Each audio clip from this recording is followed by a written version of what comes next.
কওকচোন আজি প্ৰগ্ৰাম আজি আমি উপস্থিত আছোঁ কৰতিপাৰা গাঁৱত মাজুলীত আৰু আমি বিশেষ এটা অনুষ্ঠানত আমি উপস্থিত হৈ আছোঁ। সেইটো হ'ল ভাৰতীয় কৃষি গৱেষণা কেন্দ্ৰৰ অন্তৰ্গত ৰাণীস্থিত যোনটো গুৱাহাটী ৰাণীত আছে, এইটো হ'ল ভাৰতীয় গাহৰি গৱেষণা কেন্দ্ৰৰ যিসকলে তেখেতৰ ট্ৰাইবেল ছাবপ্লেন বুলি এটা প্ৰজেক্ট এটা আছে, তাৰ যোগেদি যিসকল গাহৰি পালক মাজুলীত আছে তেখেতলোকক কিছু সহায় কৰিবৰ কাৰণে কিছুমান ইনপুট ডিষ্ট্ৰিবিউশ্যন, কিছুমান সামগ্ৰী বিতৰণ অনুষ্ঠানত আমি আজি উপস্থিত আছোঁ। সামগ্ৰীবিলাকৰ ভিতৰত আছে আজি গাহৰি দানা, ডাঙৰ গাহৰিবিলাক যেনেকৈ ভাল দানা খাবৰ কাৰণে গাহৰি দানা বিলাইছে।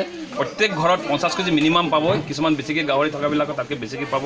তাৰ লগতে গাহৰি পালনত যিসকল বস্তু জড়িত থাকে, যেনেকৈ গামবুট, গাহৰি গঁৰালত যেনেকৈ ভালকৈ সোমাব পাৰে, গাহৰি গঁৰালৰ কাৰণে গামবুট দিছে চবকে, চাৰ্চ লাইট দিছে, তাৰপিছত বাকেট, ধুনীয়া বাকেট, ষ্টিলৰ বাকেট তেখেতলোকে দিছে প্ৰত্যেকগৰাকী গাহৰি পালকক।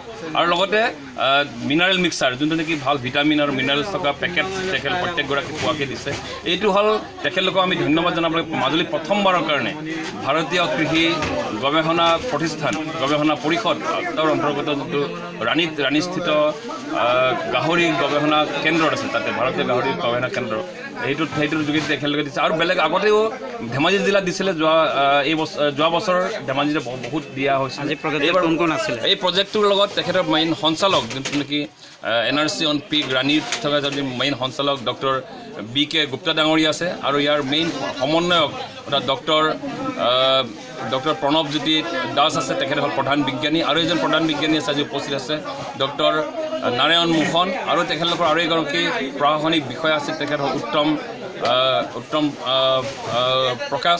প্ৰকাশ আছে। আৰু আমাৰ যি উপস্থিত আছিলে মাজুলী জিলাৰ পশুপালন আৰু পশু চিকিৎসা বিভাগৰ মুৰব্বী যোনটো বিষয়া ডক্টৰ থানেশ্বৰ মুদৈ ডাঙৰীয়া আছে, আৰু সকলোৰে পৰিচিত গণশক্তিৰ সভাপতি মাজুলীৰ ৰঞ্জিত দলে ডাঙৰীয়া আছে, আৰু মিচিং সাহিত্য পৰিষদৰ 31 নং ফুলনি জকাইবোৱা সমষ্টিৰ সন্মানীয় সাধাৰণ সদস্য প্ৰদীপ পামেগাম আছে, আৰু হ'ল উমা পাথৰী ডাঙৰীয়া আছে, তেখেত হ'ল এক্সিকিউটিভ মেম্বাৰ মিচিং সাহিত্য পৰিষদ।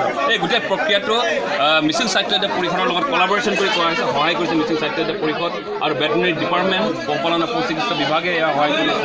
এইটো হ'ল এই গৱেষণা প্ৰতিষ্ঠানটোৱে এই ফাৰ্মাৰবিলাকৰ ওচৰলৈ যায়, ফাৰ্মাৰবিলাকৰ লগত মনৰ কথা অলপমান লোকৰ লগত আলোচনা কৰে, জানিব বিচাৰে কেনেকৈ গাহৰি পালনবিলাক কৰি আছে, কেনেকৈ উপকৃত হৈছে, কি অসুবিধা হৈছে, সেইবোৰ জানিবৰ কাৰণে তেখেতলোকে আহিছে। নিজে ডক্টৰ গুপ্তা ডাঙৰীয়া আহিছে, সঞ্চালক ডাঙৰীয়া নিজে থাকি পিনি গোটেই আমাৰ যিসকল গাহৰি পালকসকলৰ লগত মত বিনিময় কৰিছে মাজুলীত। ধন্যবাদ।